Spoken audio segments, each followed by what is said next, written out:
하나님의 말씀은 요한계시록 2장 1절에서 7절까지 말씀을 함께 보시겠습니다. 요한계시록 2장 1절에서 7절까지 말씀을 제가 한 절 읽고 여러분이 한 절 읽고 교독하시겠습니다. 에베소 교회 천사에게 쓰라. 오른손에 7뼈를 붙잡고 있느니 곧 7 금 등잔대 한 가운데를 거니는 이가 이것들을 말하노라.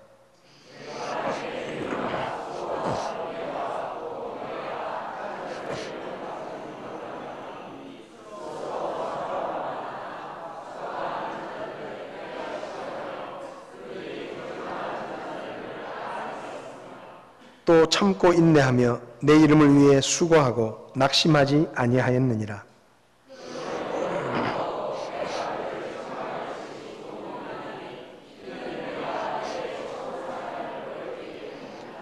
그러므로 내가 어디로부터 떨어졌는지 기억하고 회개하며 처음 행위를 하라. 만일 그리하지 아니하고 내가 회개하지 아니하면 내가 속히 내게 가서 내 등잔대를 그것의 자리에서 옮기리라.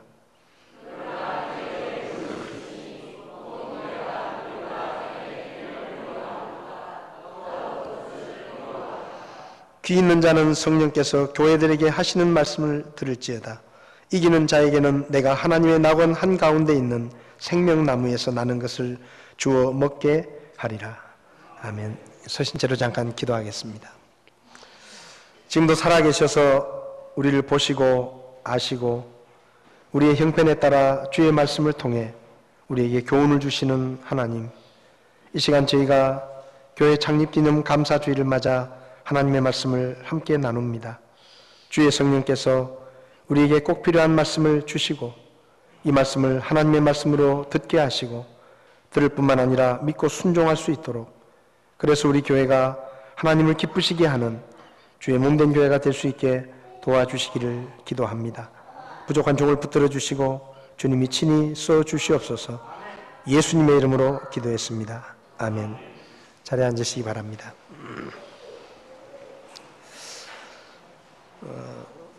교회 창립 기념 감사 주일에 먼저 하나님 앞에 영광을 돌려드립니다. 오늘 우리가 읽은 이 본문의 말씀은 요한계시록에 나오는 말씀입니다. 요한계시록은 사실 우리 믿음에 굉장히 중요한 책입니다. 그런데 요즘은 이 요한계시록이라는 성경을 이단들이 너무 많이 사용하니까 엉뚱하게 해석을 하고 또 잘못 가르치는 이단들이 너무 많이 있어서 요한계시록이라는 성경이 많은 사람들에게 오해를 받고 있는 그런 성경이기도 합니다. 그래서 제가 잠깐 이 요한계시록에 대해서 먼저 좀 말씀을 드리면, 이 요한계시록을 우리가 올바로 이해하기 위해서는 이 요한계시록이라는 성경을 하나님께서 왜 주셨는가 하는 그 이유를 알아야 합니다. 그 이유를 알려고 하면 이 요한계시록이 쓰여졌던 시대에 왜 이 요한계시록이라는 성경이 필요했는가 하는 것을 생각해 봐야 되는데, 특별히 요한계시록이 쓰여졌던 당시의 상황을 두 가지로 이야기할 수 있습니다. 하나는 로마의 황제들이 특별히 기독교를 핍박할 때 로마의 10대 박해라고 이야기하는 10명의 황제들이, 황제들 중에서 특히 10명이 아주 극심하게 기독교를 핍박한 적이 있는데 그 중에 한 사람이 도미티안이라는 황제입니다. 이 황제가 교회를 아주 극심하게 핍박하고 있을 때에 요한계시록이라는 성경이 쓰여졌습니다. 그 핍박 때문에 유대교나 이방 종교를 믿다가 기독교로 개종을 한 성도들 중에 하도 핍박을 받으니까, 또 하도 손해를 많이 보고 감옥에 붙잡혀가고 죽기도 하니까 이 사람들이 기독교를 오히려 버리고 다시 옛날에 유대교나 이방 종교로 돌아가는 일들이 많이 있었습니다. 그리고 또 어떤 사람들은 로마 정부의 핍박을 견디지 못하고 성도가 성도를 고발하고 성도가 교회를 정부에 일러 바쳐서 성도들끼리 서로 고소하고 붙잡혀가고 죽는 이런 일들이 그 당시에 일어나고 있었습니다. 또 하나는 이 사도 요한이 요한계시록을 기록할 당시에 다른 사도들은 전부 다 죽었습니다. 다 순교를 했는데 사도 요한만 살아 있었습니다. 근데 요한복음 21장을 보면 예수님께서 베드로에게 네가 나중에 순교할 것이다 라고 말씀을 하셨는데, 그때 베드로가 예수님에게 요한을 가리키면서 이렇게 묻습니다. 나는 그렇다 치고 여기 있는 이 요한은 어떻게 되겠습니까? 그렇게 물으니까 예수님께서 이렇게 대답을 하시거든요. 요한복음 21장을 보면 내가 올 때까지 그를 머물게 하고자 할지라도 그것이 너와 무슨 상관이 있느냐? 이렇게 대답을 합니다. 예수님이 이 대답을 하신 이유는 요한이 어떻게 되든지 너는 상관하지 말고 네 거나 신경 써라, 그런 뜻으로 말씀하셨는데, 나중에 이 말이 사람들에게는 어떻게 전해졌는가 하면, 요한은 예수님이 다시 오실 때까지 죽지 않는다고 하셨다. 그러니까 사도 요한이 지금 나이가 많고 이제 얼마 안 있으면 죽을 텐데, 저 사도 요한이 죽기 전에 예수님이 오신다 그랬으니까 우리가 예수님이 오실 때가 정말 가까웠으니까 직장 다닐 필요도 없고 결혼할 필요도 없고 학교 다닐 필요도 없고 그냥 주님을 위해서 열심히 살아야 된다, 뭐 그렇게 믿는 아주 극단적인 종말론자들 때문에 교회가 굉장히 교리적으로 혼란스러운 상태였습니다. 그래서 하나님께서 핍박을 받고 있는 그리스도인들에게는 지금 너희들이 믿음 때문에 당하는 고난보다 나중에 믿지 않는 사람들이 당하는 고난이 훨씬 더 무섭고 훨씬 더 크고 훨씬 더 엄청난 고난을 당하게 된다. 그러니까 믿음 때문에 당하는 고난을 견디고 용기를 가지고 믿음으로 견뎌라 하는 뜻으로 위로와 격려를 주기 위해서 요한계시록을 기록했고, 또 하나는 사도 요한 때문에 잘못 믿고 있는 극단적인 종말론을 가진 사람들에게 바른 종말에 대한 교리를 가르치기 위해서 요한계시록이라는 성경을 쓰게 하셨습니다. 그래서 요한계시록을 보면 전체가 22장까지 있는데 그 중에 3분의 2 정도가 4장부터 18장까지 내용이 무슨 내용인가 하면 교회가 휴거되고 난 다음에 이 땅에서 일어나는 하나님의 심판에 대한 기록들입니다. 그러니까 사실상 따지고 보면 이 요한계시록이라는 성경의 내용의 3분의 2는 우리 지금 교회 시대의 믿음을 가지고 살아가는 우리들은 아무 상관이 없는 내용들입니다. 왜냐하면 우리가 휴거되고 난 다음에 이 땅에 일어나는 재앙들을 기록해 놓았기 때문에 우리하고는 사실 우리는 전혀 몰라도 상관없는 내용들입니다. 그래서 요한계시록을 잘 몰라도 뭐 크게 신앙생활하는데 불편한 것은 없습니다. 근데 오늘날 이단과 사이비들이 이 요한계시록을 가지고 마치 자기들만 요한계시록을 깨달은 것처럼 가르치다 보니까 특별히 교회 안에 성경을 공부하고 싶고 지식을 추구하는 그런 분들이, 나름대로 열심히 있는 분들이 요한계시록을 잘 아는 척하니까 그 사람들이 뭐 교회보다 더 깊은 영적인 지식을 가지고 있는 모양이다 라는 생각을 하고 그 사람들에게 가서 요한계시록을 배우는데, 그러다가 이단에 빠지죠. 근데 사실은 요한계시록이라는 성경이 1장에서 3장까지 하고 19장부터 22장까지 내용을 제외하고는 사실은 우리가 그렇게 잘 몰라도 상관이 없는 부분들이기 때문에 요한계시록에 대해서 혹시 궁금하시거나 공부하고 싶은 분이 계시면 괜히 교회 밖에 뭐 요한계시록을 가르친다 하는데 가지 마시고 저한테 오시면 제가 1:1로 개인 지도를 해드리겠습니다. 그러니까 요한계시록을 공부하고 싶으신 분들은 교회에서 배우시는 것이 더 맞습니다. 이 요한계시록을 이단들이 그렇게 사용을 하니까 사실은 오늘날 교회들도 이 요한계시록을 많이 가르치고 이야기합니다. 그래서 우리 교회에서도 언제 한번 요한계시록을 좀 공부를 할 수 있으면 좋겠다 생각이 들어서 준비를 하고 있는데요. 어쨌든 이 요한계시록이라는 성경은 그런 성격을 가진 성경입니다. 그 성경의 전반부에 1장부터 3장까지는 소아시아 지역에 있었던 7 교회에 보내신 예수님의 편지가 기록이 되어 있습니다. 그런데 이 편지를 보면 제가 목사로서 특별히 요한계시록에 나오는 아시아의 7 교회에 보낸 편지에 좀 관심이 많은데, 왜냐하면 성경을 보면요, 교회에 대해서 예수님께서 좋다, 안 좋다, 칭찬하고 책망하신 부분이 거의 없습니다. 그러니까 교회를 바라보시면서 예수님께서 너희들 이런 거는 참 좋다, 이런 거는 좀 고쳐라 하고 칭찬하고 책망하신 내용이 성경에 별로 나오지 않습니다. 근데 이 요한계시록을 보면 7 교회를 향해서 주님께서 너희 교회는 이런 것은 좋다, 근데 이런 것은 좀 고쳐라 하고 말씀하시는, 말 그대로 예수님이 교회를 평가하시는 칭찬과 책망에 관한 말씀이 나오는데, 그래서 저는 교회를 이끌어가는 목사로서 주님이 교회를 보시고 어떤 것을 칭찬하시는구나, 또 어떨 때는 책망을 받는구나 하는 것을 배울 수 있기 때문에 이 요한계시록에 나오는 말씀들을 저는 개인적으로 관심을 많이 가지고 공부를 합니다.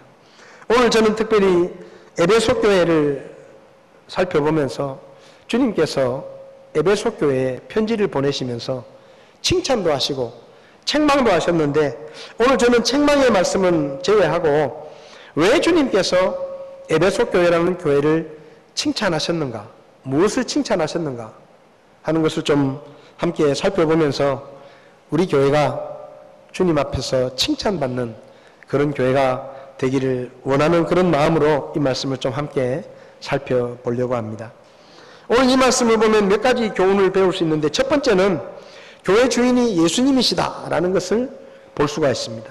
여기 1절을 보면 에베소 교회 천사에게 쓰라, 오른손에 7 별을 붙잡고 있느니 곧 7 금 등잔대 한가운데를 거니는 이가 이것들을 말하노라. 에베소 교회에 편지를 보내라고 요한에게 말씀하시면서 예수님이 자기 자신을 뭐라고 말씀하셨는가 하면 오른손에 7 별을 붙잡고 있는 이다, 또 7 금 등잔대 한가운데를 거니는 이다, 이렇게 자기를 소개하십니다. 여기 나오는 7 별은 7 교회의 목사들을 의미하고 7 금 등잔대는 7 교회를 의미합니다. 다시 말하면 주님께서 교회 가운데를 거니시면서 7 별을 붙잡고 있다라는 이 말씀은 교회 주인이 바로 예수님이시다 하는 것을 우리에게 가르쳐 주는 것입니다. 그리고 목사를 다스리고 주관하시는 분이 바로 교회 주인이신 예수님이시다 라는 것을 우리에게 말씀합니다. 여러분, 우리 대구 성서침례교회 주인은 목사도 아니고 성도 여러분들도 아닙니다. 우리 교회 참 주인은 예수 그리스도이십니다. 그분이 우리 교회 주인이시고 그분이 우리 교회 모든 권리를 다 가지고 계시는 분이십니다. 마태복음 16장 18절을 보면 예수님께서 내가 이 반석 위에 내 교회를 세운다 라고 말씀하십니다. 주님이 시작하셨기 때문에 주님의 교회 주인은 주님이십니다. 그리고 에베소서 1장 23절을 보면 교회는 그분의 몸이니 교회를 그분의 몸이라고 말씀하고, 골로새서 1장 18절은 그분께서는 몸 곧 교회의 머리시니라 라고 말씀합니다. 교회는 그리스도의 몸이고 주님이 교회의 머리이십니다. 그래서 여러분, 교회는 어느 특정한 사람의 것이 아니라 주님의 것입니다. 우리 교회는 주님의 교회입니다. 주님께서 주인이 되시고 주님께서 다스리시고 주님이 인도하시는 것이 바로 교회입니다. 그래서 우리는 본문을 통해서 교회 주인이 사람이 아니고 예수 그리스도이시구나 하는 것을 알 수가 있습니다. 그 다음 오늘 본문을 통해서 우리가 또 알 수 있는 것은, 그래서 교회는 예수님의 칭찬을 받는 교회가 되어야 된다 하는 것을 우리는 알 수가 있습니다. 여러분, 오늘날 많은 사람들이 교회에 대해서 이러니 저러니 말을 많이 합니다. 심지어는 다른 교회를 향해서 저 교회는 이렇다 저렇다, 또 자기가 몸담고 있는 교회를 바라보면서 우리 교회는 이렇다 저렇다 여러 가지 평가를 하고 판단을 합니다. 그리고 목사들도 우리 교회는 이렇다 저렇다, 다른 교회는 이렇다 저렇다라는 말을 많이 합니다. 근데 여러분, 물론 사람들이 우리 교회를 어떻다고 평가하느냐, 또 목사들이, 사역자들이 우리 교회를 어떤 교회라고 평가하느냐 하는 것도 귀담아 들어야 합니다. 그러나 그보다 더 중요한 것은 교회의 주인이신 예수님께서 우리 교회를 어떤 교회라고 평가하시느냐 하는 것이 훨씬 더 중요합니다. 어떤 교회가 좋은 교회입니까? 어떤 교회가 올바른 교회입니까? 사람들은 말합니다. 이렇게 하는 교회가 좋은 교회다. 이렇게 하는 교회가 옳은 교회다. 사람들은 이야기하고 목사들도 많이 이야기합니다. 근데 여러분, 중요한 것은 교회 주인이신 예수님이 좋은 교회라고 해야 그 교회가 좋은 교회입니다. 예수님이 올바른 교회라고 말씀하셔야 그 교회가 올바른 교회인 것입니다. 아무리 사람들이 좋은 교회라고 말해도 주님이 보시고 안 좋은 교회다, 그렇게 말씀하시면 그 교회는 좋은 교회가 아닙니다. 아무리 사람들이 저 교회는 멋진 교회다, 올바른 교회다라고 말해도 주님이 보시고 너는 틀렸어라고 말씀하시면 그 교회는 결코 올바른 교회가 아닙니다. 그래서 교회는 주님의 판단과 주님이 어떻게 생각하시느냐에 항상 관심을 가지고 내가 어떻게 생각하느냐, 목사가 어떻게 생각하느냐, 성도들이 어떻게 생각하느냐, 그것보다 훨씬 더 많은 관심을 주님께서 우리 교회를 보시고 뭐라고 말씀하시느냐 하는 것을 더 많이 생각해야 하는 것입니다. 오늘 여기 본문 2절을 보면 에베소 교회를 향해서 주님이 말씀하십니다. 내가 내 행위와 수고와 인내와 또 내가 악한 자들을 용납하지 못함을 아노니. 여러분, 여기 주님께서 말씀하십니다. 에베소 교회를 향해서 이렇게 말씀하십니다. 내가 안다. 내가 너희를 안다. 여러분, 왜 우리가 사람이나 어떤 사람들의 판단에 크게 관심을 갖지 않고 주님의 판단에 관심을 가져야 되는가 하면, 사람들은 눈에 보이는 것만 보고 평가하기 때문입니다. 여러분, 사람들은 다 모릅니다. 여러분은 우리 교회에 대해서 다 아십니까?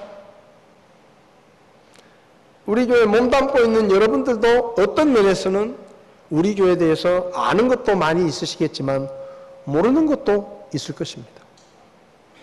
여러분은 다른 사람에 대해서 얼마나 아십니까? 여기 같이 앉아 계시는데 한 집에 살고 있는 여러분의 아내와 여러분의 남편에 대해서 점수로 따지면 100점 알고 있다고 말할 사람이 있습니까? 없습니다. 우리는 그저 눈에 보이는 것만 보고 판단합니다. 그래서 성경은 판단하지 말라고 우리에게 말씀합니다. 왜냐하면 우리는 눈에 보이는 것만 가지고 판단하기 때문에 우리가 판단하는 판단과 평가는 너무 불완전하기 때문에 함부로 무엇을 판단하거나 이야기하려고 하지 말라는 거예요.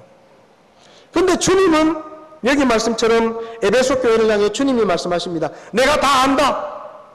너희의 행위를 알고 수고를 알고 인내를 안다. 여러분, 주님은 모든 것을 아십니다. 사람에 대해서, 교회에 대해서 주님은 모든 것을 다 아십니다. 그래서 주님의 판단은 틀리지 않습니다. 사람의 판단은 틀릴 수 있지만 주님의 평가와 판단은 정확합니다. 그래서 우리가 이 요한계시록에 관심을 가져야 되는 것은 주님께서 교회를 보시고 판단하시는 것이 정확하기 때문에 우리가 어떻게 칭찬받는 교회가 될 수 있는가, 그것을 알려고 하면 주님의 판단을 기준으로 우리 자신을 비춰보면 되는 것입니다. 여기 오늘 주님은 내가 내 행위와 수고와 인내와 또 내가 악한 자들을 용납하지 못함을 안다라고 말씀하십니다. 에베소 교회를 향해 주님은 많은 칭찬을 하셨습니다. 그러면 주님이 왜 에베소 교회를 칭찬하셨을까요?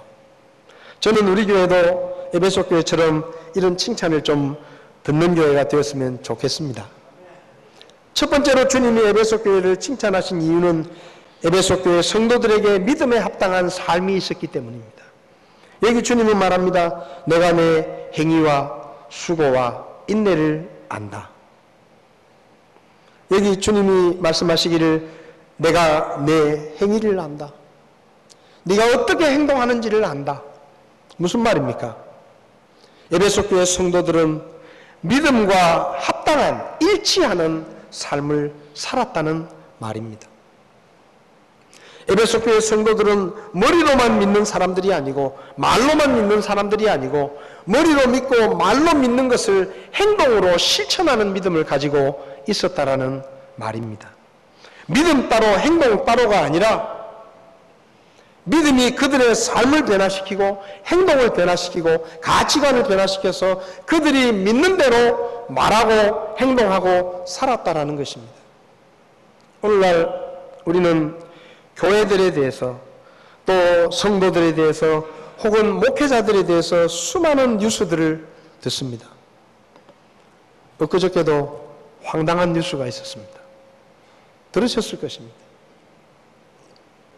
서울에 9만 명 이상 성도가 모이는 교회 한 목사가 휴대폰으로 몰래카메라를 찍다가 잡혀가지고 경찰서에 끌려갔다. 기가 막힌 일입니다. 제가 목사이지만 참 부끄러운 이야기입니다. 왜 그럴까요? 믿음 따로 삶 따로이기 때문입니다. 오늘날 우리가 듣는 많은 뉴스들 속에 교회는 말로는 이렇게 믿는다고 말하지만 행동은 전혀 다르게 하는 그런 조직으로 사람들에게 알려지고 있습니다. 그래서 사람들이 교회를 신뢰하지 않고 목사들을 신뢰하지 않습니다. 말은 그렇게 하지만 행동은 전혀 다르니까. 말은 세상의 욕심을 갖지 않는다고 말하지만 행동은 세상의 욕심을 가지고 자신의 욕망을 채우려고 하니까. 말은 정직하게 살아야 된다고 하지만 행동은 거짓을 말하니까. 말은 깨끗해야 된다고 말하지만 행동은 세상의 더러운 것들로 자기를 더럽히니까 교회가 신뢰를 얻지 못하는 것입니다. 에베소 교회는 말로 믿는 대로 행동하는 교회였습니다. 그래서 그들은 주님의 칭찬을 받았습니다. 그리고 에베소 교회는 주님을 위해 수고하는 교회였습니다. 여러분, 에베소 교회는 주님을 사랑한다라고 말만 하는 교회가 아니라 그 사랑하는 주님을 위해서 헌신하고 봉사하는 교회였습니다. 여기 수고라는 말이 우리 성경에는 그냥 수고라고 번역이 되어 있지만 이 말은 코폰이라는 그리스어인데 이 말은요 그냥 수고가 아닙니다. 이 말의 본래 뜻은 기진맥진할 정도로 힘들게 일하는 것을 말합니다. 무슨 말인가 하면 에베소 교회 성도들은 주님과 교회를 섬겼는데 적당히 대충대충 자기들 편한 대로 섬긴 것이 아니고 몸과 마음을 바쳐서 힘과 정성을 다해서 최선을 다해서 말 그대로 기진맥진할 정도로 온 정성을 다해서 주님을 위해 수고했다는 것입니다. 그게 에베소 교회 성도들이었습니다. 적당히 대충대충 힘들면 안 하고 쓸만한 것은 하고 사람들이 알아주면 하고 알아주지 않으면 안 하고 이런 게 아니고 그저 몸과 마음을 바쳐서 온 힘과 정성을 다 바쳐서 주님을 위해서 주님의 영광을 위해서 최선을 다해서 주님을 섬겼다는 것입니다. 그리고 인내했다라고 말합니다. 여기 인내라는 말도 그냥 단순히 참는다라는 의미가 아닙니다. 휘포모네라는 이 그리스 말은 어떤 어려움과 고난이 있어도 이를 악물고 견디면서 그 자리를 떠나지 않는 것을 말합니다. 다시 말하면 에베소 교회가 에베소라는 이방 우상 문화의 중심지에서 세상의 온갖 쾌락과 물질 만능주의의 가치관이 팽배한 그 도시 속에서 온갖 고난과 핍박을 받고 온갖 불이익과 손해를 겪으면서도 이를 악물고 믿음을 지키고 끊임없이 그 자리에서 머물러 있었다라는 것을 말합니다. 여러분, 에베소 교회는 말 그대로 교회 문밖만 나서면 세상의 쾌락과 세상의 화려한 문화들이 그들의 눈을 사로잡는 도시였습니다. 그런데 그들은 세상의 더러운 것들에 눈길을 주지도 않았고 핍박과 고난을 겪으면서도 믿음을 저버리지 않았고 이를 악물고 견디고 또 견디고 믿음을 지키는 삶을 살았습니다. 그래서 3절에 또 참고 인내하며 내 이름을 위해 수고하고 낙심하지 아니하였다고 2번씩이나 주님께서 반복해서 칭찬을 하십니다. 여러분, 우리 교회가 주님의 칭찬을 받는 교회가 되려고 하면 믿음에 합당한 삶이 있는 교회가 되어야 합니다. 믿는 대로 행하는 교회가 되어야 하고 주님을 사랑한다고 말하는 것뿐만 아니라 정말로 그 주님을 향한 사랑을 우리의 수고로, 희생으로 기진맥진할 정도로 열심을 다해 주님을 섬기는 수고로 증명하고, 그리고 어떤 고난과 어떤 핍박이 오더라도 어떤 불이익을 당하더라도 이를 악물고 믿음을 지키겠다는 의연한 결단으로 믿음을 보이는 것이 주님의 칭찬을 받는 교회가 되는 비결입니다. 우리 교회가 그런 교회가 될 수 있기를 바랍니다. 그리고 에베소 교회는 2번째로 영적인 분별력이 있었기 때문에 칭찬을 받았습니다.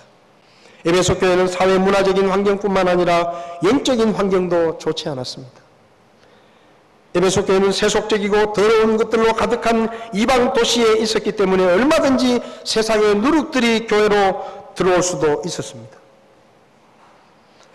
그리고 에베소 교회는 무엇보다 영적으로 거짓 가르침과 변질된 교리를 가지고 교회를 훼손시키려고 하는 시도들이 많았던 교회입니다. 여기 보면 2절에 내가 내 행위와 수고와 인내와 또 내가 악한 자들을 용납하지 못함을 아노니 스스로 사도라고 말하나 사도가 아닌 자들을 내가 시험하여 그들이 거짓말하는 자들임을 알아내었으며. 에베소 교회는 우리가 아는 것처럼 사도 바울이 3차 전도여행을 다닐 때 개척한 교회입니다. 3년 동안 머물며 말씀을 가르쳤습니다. 그리고 목숨의 위협을 피해서 에베소를 떠나 마케도니아와 그리스 지역을 다니다가 다시 예루살렘으로 돌아가면서 밀레도라는 섬에서 에베소 지역의 사역자들을 부릅니다. 그리고 그들에게 이렇게 말합니다. 사도행전 20장을 보면 내가 이것을 아노니 곧 내가 떠난 뒤에 사나운 이리들이 너희 가운데로 들어와 양떼를 아끼지 아니할 것이요 또 너희 중에서도 제자들을 끌어내어 자기들을 따르게 하려고 왜곡된 것들을 말하는 사람들이 일어나리라. 무슨 말인가 하면 사도 바울이 에베소 교회를 염려하면서 이렇게 말합니다. 앞으로 사나운 이리들, 거짓 가르침과 변질된 교리를 가지고 너희 가운데로 들어와 양떼들을 유린하는 사람들이 생길 것이다. 그리고 교회 안에서도 자기 욕망을 따르고 자기를 따르게 하려고 사람들을 모으기 위해서 왜곡된 것들을 말하는 사람들이 생길 것이다. 조심해라 하고 경고했습니다. 바울은 에베소 교회에 사적인 욕심을 채우려고 거짓 가르침을 가지고 들어오는 사람들도 있을 것이고, 그리고 교회 안에서도 변질된 왜곡된 말씀을 가르치는 사람들도 생길 것이라고 말했습니다. 여러분, 오늘날 교회들을 보십시오. 저는 한국 교회가 얼마나 허약한지를 신천지만 보면 알 수 있습니다. 100명 남짓 모이는 교회에 신천지에서 3사람, 4사람이 들어옵니다. 근데 그 3사람, 4사람이 들어와 가지고 그 교회를 쑥밭을 만들어 놓습니다. 그리고 심지어는 3사람, 4사람이 100명 모이는 교회에 들어와서 교회를 완전히 변질시켜 가지고 목사를 쫓아내고 신천지 목사를 데려다 놓고 그 교회가 통째로 신천지로 넘어갑니다. 세상에요. 얼마나 성도들이 성경을 모르면, 얼마나 성도들이 교리를 모르면 신천지 4사람이 들어와서 100명 모이는 교회를 흔들어 놓고 마음대로 흔들어 놓고 교회가 나자빠집니까? 이게요, 신천지 탓이 아니고 교회 탓입니다. 신천지가 잘하는 게 아니고 교회가 잘못하기 때문에 그런 이단 사이비 집단의 교회가 흔들리는 겁니다. 에베소 교회도 그랬습니다.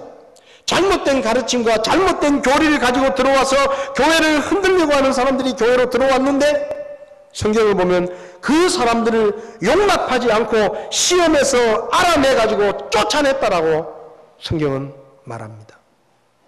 여러분, 에베소 교회는 스스로 사도라고 주장하면서 거짓 가르침을 가르치는 거짓 교사들을 다 알아보고 그들을 쫓아내고 교회를 지켰습니다. 그래서 주님이 칭찬하셨습니다. 영적인 분별력이 있었습니다. 무엇이 옳고 그른지를 분별할 수 있는 믿음의 지식도 있었고 영적인 분별력이 있었다는 말입니다. 자기가 무엇을 믿는지에 대한 확고한 믿음이 있었다는 이야기입니다. 우리 교회 이름이 성서침례교회입니다. 우리 교회는 무엇을 믿습니까? 성경을 믿습니다. 성경이 말하는 것은 믿고 성경에 없는 것은 믿지 않습니다. 성경이 가르치는 것은 가르치고 성경이 가르치지 않는 것은 가르치지 않습니다. 아무리 사람들이 좋아해도 성경에서 벗어난 것은 하지 않습니다. 왜요? 우리 교회는 성경을 믿는 교회지 교회를 키우기 위해서 존재하는 교회가 아니기 때문입니다. 사람들을 많이 모아서 교회를 잘 지으려고 하는 교회가 아니기 때문입니다. 우리는 불편하더라도 성경대로 믿고 사람들이 별로 좋아하지 않고 때로는 성서침례교회가 좀 이상한 교회고 이단이라는 손가락질을 하더라도 우리는 관계하지 않고 성경대로 믿는 교회입니다. 그래서 성서침례교회예요. 우리는 침례를 믿습니다. 아무리 세례를 주는 것이 훨씬 간편하고 한국에 세례 주는 교회들이 너무 많아서 침례를 주는 교회는 좀 이상하게 생각하더라도 우리는 주님이 가르치신 것이 침례라고 믿기 때문에 우리는 침례를 주는 것입니다.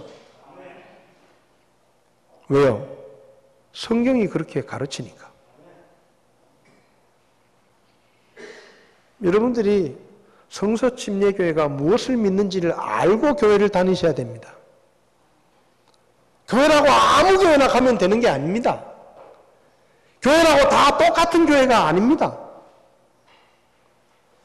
에베소 교회 안에 잘못된 가르침을 가지고 거짓 교리를 가지고 사람들이 들어와서 교회를 흔들려고 할 때 에베소 교회 성도들은 자기들이 가지고 있는 확실한 믿음과 성경의 기준을 가지고 판단하고 틀렸다는 것을 알았고 그들을 쫓아냈습니다.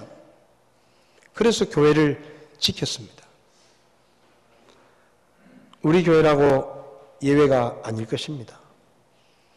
신천지가 우리 교회라고 안 오겠습니까? 제가 알기에 몇 번 왔습니다. 몇 주 나오더라고요. 근데 자기들이 볼 때, 이놈의 교회는 자기들이 아무리 떠들어도 들어주지도 않고 알아주지도 않으니까 알아서 나가더라고요. 여러분, 교회가 그래야 됩니다. 내가 믿는 것이 무엇인지를 확고히 알고 있으면 신천지가 10명이 아니라 50명이 들어와도 다 내보낼 수가 있습니다. 내가 무엇을 믿는지 아니까. 에베소 교회를 향해서 끊임없이 거짓 가르침과 거짓 교리를 가진 사람들이 들어오려고 했지만 에베소 교회는 하나님의 말씀을 기초로 해서 확고한 믿음을 가지고 있었기 때문에 그들에게 흔들리지도 않았고 그들이 발붙일 틈도 주지 않고 다 쫓아냈어요. 그래서 요한계시록이 쓰여진 후에 15년 후에 이그나티우스라는 목사가 에베소 교회에 편지를 보냈는데 그 편지에 이렇게 썼습니다. 너희들이 어떤 이단에도 발붙일 곳을 주지 않은 것을 하나님께 감사한다. 여러분, 우리 교회가 주님께 칭찬받으려고 하면 이거 말고는 말하지 말아야 됩니다. 여기 있는 것 말고는 믿지 말아야 됩니다. 제 사무실에도 이단들이 옵니다. 신천지에서도 일주일에 한 번씩 편지가 옵니다. 그리고 뭐 이상한 이단들도 제 사무실에 옵니다. 목사님 얘기 좀 합시다. 얘기하자고. 근데 저는 이렇게 말합니다. 10분 동안 당신 믿는 걸 말해라. 그 다음 10분은 내가 말한다. 괜히 누가 옳으니 맞니 틀리니 싸우지 말자. 그럴 것 같으면 오지 마라, 가라. 대신에 당신이 믿는 거 10분 얘기하고 그 다음에 내가 말하는 10분 동안 들으라. 그럴 것 같으면 얘기하자. 그리고 저는 그 사람들이 말하고 처음 말을 시작할 때 꼭 이렇게 말합니다. 나는 여기 기록된 하나님의 말씀 외에는 믿지 않는 사람이다. 그래서 당신이 성경 밖에서 무슨 얘기를 하면 나는 하나도 듣지도 않고 거긴 관심도 없다. 여러분, 우리가 무엇을 믿습니까? 우리는 66권의 성경을 믿습니다. 여기 기록된 하나님의 말씀을 믿습니다. 마음대로 해석하고 어떤 특정한 사람이 주장하는 어떤 교리를 믿는 게 아니라 하나님의 말씀에 기록된 성경에서 기초한 교리를 믿는 것입니다. 그게 확실하면 저는 우리 교회 신천지가 좀 왔으면 좋겠어요. 한두 명 오지 말고 한 50명씩 오면 좋겠어요. 와서 설교 듣고 가면 좋겠어요. 어차피 우리 교회 신천지는 발붙이기 힘든 교회니까 한 50명씩 와가지고 설교 듣고 가면 좋겠어요. 우리가 바로 서 있으면 신천지 아니라 신천지 할아버지라도 겁낼 거 없습니다. 괜히 교회 밖에 신천지 출입금지라고 스티커 붙일 필요 없어요. 에베소 교회는 그런 교회였습니다. 강한 교회, 믿음의 확신이 분명한 교회. 그래서 이단이나 사이비들이 거짓된 가르침을 가지고 들어와도 전혀 흔들림이 없이 견고하게 믿음의 교회를 지킬 수 있는 교회였습니다. 그래서 칭찬하신 겁니다. 마지막으로 에베소 교회는 주님이 미워하시는 것은 미워하는 교회였습니다. 6절을 보면 그러나 내게 이것이 있으니 곧 내가 니골라당의 행위를 미워하는도다. 나도 그것을 미워하노라. 여러분, 교회는 주님이 기뻐하시는 것을 같이 기뻐해야 됩니다. 주님이 좋아하시는 것을 같이 좋아해야 합니다. 주님이 미워하시는 것은 같이 미워해야 합니다. 주님이 싫어하시는 것은 같이 싫어해야 합니다. 왜냐하면 교회 주인이 주님이시니까. 교회가 만약 주님이 싫어하시는 것을 좋아하면 문제가 있는 겁니다. 주님이 미워하시는 것을 교회가 허용하면 그것은 문제가 있는 거예요. 주님은 말합니다.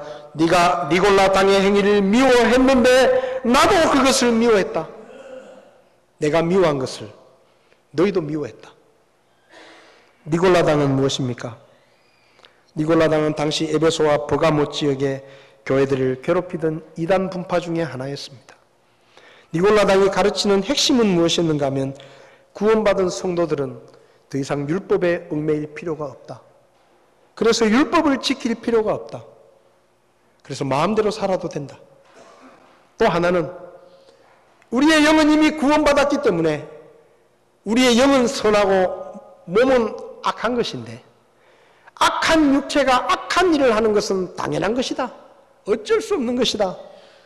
그렇다고 해서 구원받은 것을 잃어버리는 것은 아니니 마음대로 살아도 된다. 그렇게 가르쳤습니다. 여러분, 얼마나 좋은 말입니까? 얼마나 좋은 말이에요. 예수 믿어도 세상에서 마음대로 하고 싶은 대로 해도 돼. 술 먹고 싶으면 술 먹고, 싸우고 싶으면 싸우고, 도둑질하고 싶으면 도둑질하고, 사기치고 싶으면 사기치고. 그래도 구원 잃어버리는 거 아니야. 괜찮아. 주님이 보호하시니까 해를 받지 않아. 얼마나 좋아요. 귀가 솔깃하잖아요. 구원받았으니까 무슨 짓을 해도 죄가 되지 않고, 무슨 짓을 해도 책망을 받지 않고 해를 받지 않으니까 얼마나 좋습니까?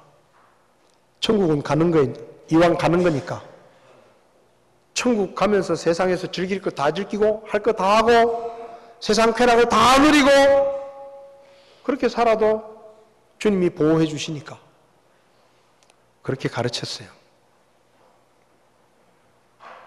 그래서 많은 사람들이 그 말에 넘어갔습니다. 그런데 에베소 교회 성도들은 그것을 미워했습니다. 미워했어요. 저것은 아니다. 저것은 바른 믿음이 아니다. 그래서 그들을 미워하고 교회 밖으로 밀어냈고 그들의 행위를 따르지도 않았습니다. 주님이 미워하시는 죄악을 에베소 교회 성도들도 미워했습니다. 오늘날 어떤 교회들은 교회 안에 영향력 있는 사람이 무슨 죄를 지으면 그 죄를 가르치고 회개하고 하나님 앞에서 바로잡으려 하기보다는 자기들끼리 덮어버립니다. 어쩌면 그럴 수 있습니다. 서울에 9만 명 모이는 교회 목사 중에 한 사람이 변태짓을 하고 돌아다니는데 신문에 안 났으면 어쩌면 그 교회 목사들과 장로들이 모여서 우리끼리만 알고 넘어가자. 이거 망신이다. 이거 바깥으로 새 나가면 우리 교회 망신이다. 그러니까 우리끼리만 알고 덮고 넘어가자. 그 목사 조용히 내보내자. 그랬을지도 모릅니다. 그게 뭡니까? 그게 니골라당입니다. 주님이 악하다고 하는 것은 악하다고 말해야 됩니다. 주님이 죄라고 말하는 것은 죄라고 말해야 돼요. 주님이 싫어하시는 것은 싫어한다고 말해야 됩니다. 주님이 사랑하지 말라고 한 것은 사랑하지 말라고 말해야 되는 거예요. 그게 교회입니다. 주님은 죄를 싫어하시는데 우리가 그런 죄들을 교회로 가지고 들어온다고 하면, 우리가 그런 죄들을 용납한다고 하면 우리 교회는 주님께 칭찬을 들을 수가 없습니다. 여러분, 우리 교회는 주님의 교회입니다. 주님이 주인이십니다. 주인 마음에 들도록 해야 되는 겁니다. 목사도요, 자기 마음대로 하는 거 아니에요. 하나님의 말씀에 가르침을 따라 그분이 맡기신 일을 그분이 맡기신 방법대로 그분이 주신 말씀에 따라 사역을 해야 되는 겁니다. 성도들이 싫어할 수도 있습니다. 성도들이 마음에 안 들어 할 수도 있어요. 할 수 없어요. 전 성도들이 성경대로 하는 목사가 마음에 안 들면 목사가 가면 됩니다. 간단하잖아요. 여러분, 우리 교회는 주님의 교회입니다. 믿음대로 행하고 주님을 위해서는 아끼지 않고 기진맥진할 만큼 힘에 지나도록 헌신하고 수고하고 이를 악물고 세상의 타협과 세상의 유혹을 맞서서 싸워 이기고 믿음을 지키고 악한 교리들을 결코 손톱만큼이라도 용납하지 않고 교회의 거룩함과 순수함을 지키고 그리고 믿는 것이면 믿는 자처럼 주님과 같이 싫어하는 것은 싫어하고, 버리라고 한 것은 버리고,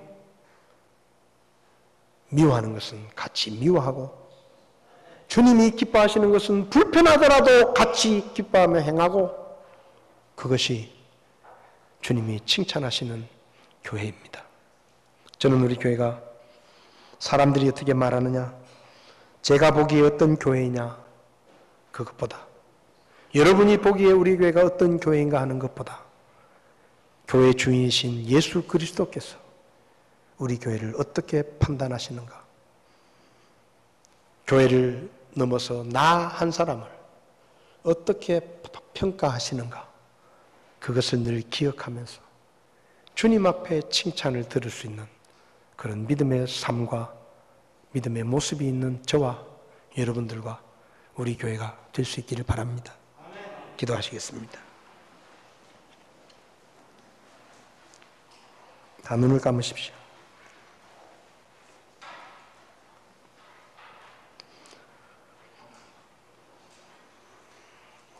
로마서 12장 12절에서 사도 바울은 이렇게 말합니다. 너희는 이 세상에 동화되지 말고 오직 너희 생각을 새롭게 함으로 변화를 받아 하나님의 그 선하시고 받으실 만하며 완전하신 뜻이 무엇인지 입증하도록 하라. 세상은 변하고 있습니다. 세상은 흔들리고 있습니다. 교회들도 변하고 교회들도 흔들리고 있습니다. 그러나 우리는 세상을 본받지 말아야 합니다.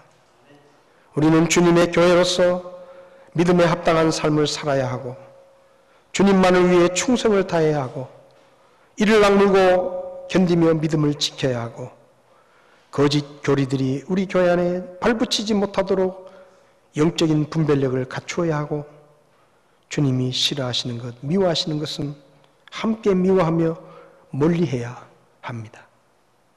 그래야 주님이 기뻐하시는 교회로 설 수가 있습니다. 오늘 말씀을 들으며 혹 여러분 가운데 목사님 저는 교회에 나왔지만 저는 구원받지 못했습니다. 저는 아직 예수님을 믿지 않습니다. 오늘 제가 복음을 전한 것은 아니지만 여러분 가운데 혹 오늘 말씀을 들으며 저도 예수 믿겠습니다. 저도 예수 믿고 죄 용서함을 받고 구원받고 싶습니다. 그런 분이 계시면 성령께서 그렇게 말씀하시면 오른손을 잠깐 들어주시면 제가 기도해 드리겠습니다. 그런 분 계시지 않습니까? 저도 구원받기 원합니다. 저도 믿음을 갖기 원합니다. 저는 아직 예수님을 믿지 않지만 예수님을 믿기 원합니다. 그런 분 계시지 않습니까? 오른손을 들어주시면 제가 기도해 드리겠습니다. 성도 여러분 어떻습니까? 여러분의 삶을 주님이 보시는데 아시는데 주님이 여러분에게 어떤 칭찬을 하실 것 같습니까? 주님이 우리 교회를 보고 어떤 칭찬을 하실 것 같습니까? 세상이 흔들리고 세상이 변하고 시대가 달라지고 다른 교회들이 변하고 그렇다 할지라도 우리는 흔들리지 말아야 하고 우리는 변하지 말아야 하고 오직 하나님의 말씀 하나만을 붙들고 주님을 위해 충성을 다하고 인내하며 믿음에 합당한 삶을 살아야 합니다. 그것이 주님이 기뻐하시는 것입니다. 주님이 미워하시는 세상의 더러운 것들을 교회로 끌어들이지 않고 교회를 더럽히지 않고 세상의 누룩을 다 물리치고 거룩함과 순결을 지킬 수 있는 교회가 되어야 합니다. 그래야 주님이 칭찬하십니다. 제가 또 여러분이 우리 교회가 주님 앞에 그런 목사와 그런 성도와 그런 교회가 될 수 있기를 바랍니다. 그래서 주님 앞에 서는 날 칭찬 듣는 교회가 되었으면 좋겠습니다. 우리 이 시간 자리에서 일어나셔서 세상 흔들리고 사람들은 변하여도 나는 주를 섬기리 이 찬송 부르실 때 주님 제가 흔들리지 않게 해주십시오. 제가 주님의 칭찬 듣는 성도가 되게 해주십시오. 우리 교회가 주님의 칭찬을 듣는 교회가 될 수 있게 도와주십시오. 우리가 믿음 안에 굳게 서서 요동하지 않고 주님 앞에 서는 날까지 믿음으로 살아갈 수 있게 나를 도와주십시오. 그렇게 기도하는 마음으로 이 찬송 부르실 때 앞자리에 나오셔서 혹은 그 자리에 앉으셔서 주님 앞에 도움을 청하며 기도하시기를 바랍니다.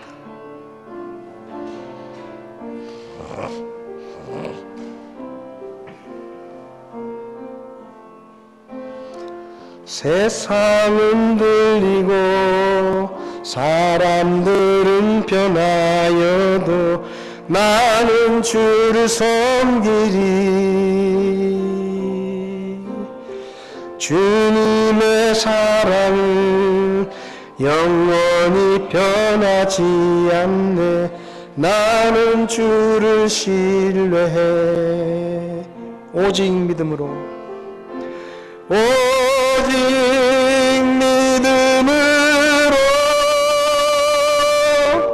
믿음으로 내가 살리라.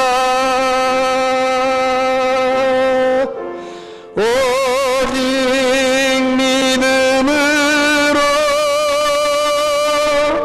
믿음으로 내가 살리라. 오직 의인은, 오직 의인은 믿음으로 말미암아 살리라. 오직 의인은 믿음으로 말미암아 살리라. 기도하시겠습니다. 세상이 흔들리고 복음의 진리가 흐려지고 변질되고 많은 사람들이 진리를 떠나고 변질된 거짓 가르침이 교회를 흔들어도, 오 아버지 하나님, 저와 우리 성도들과 우리 교회는 교회 주인이신 예수 그리스도만을 바라보며 주님의 칭찬만을 기대하며 믿음으로 살고 힘을 다해 섬기고 이를 악물고 견디며 믿음을 지키고 거짓 교리와 가르침들을 교회에 발붙이지 못하도록 믿음의 분별력을 가지고 주님이 미워하시는 것을 함께 미워하며 주님이 싫어하는 것을 행하지 않는 주님의 교회로 계속해서 남을 수 있게 우리를 도와주시옵소서. 부족한 종을 붙들어 주시고 우리 집사님들을 붙들어 주시고 온 성도들을 붙잡아 주셔서 우리 가운데 한 사람도 거짓 가르침에 미혹되지 않게 하시며 주님 앞에 서는 그날까지 순수한 믿음으로 거룩한 주님의 신부로 하나님께 영광을 돌리는 삶을 살게 도와주시옵소서. 특별히 이 자리에 함께 머리 숙인 우리 다음 세대들, 청년들, 학생들, 주일학교 아이들, 저들의 때에도 주님 더디 오시면 우리 교회가 이 모습 이대로, 이 믿음 이대로 주님을 섬기며 하나님께 영광을 돌리는 교회로 남아있게 오 아버지 하나님, 우리를 도와주시옵소서. 예수님의 이름으로 기도했습니다. 아멘.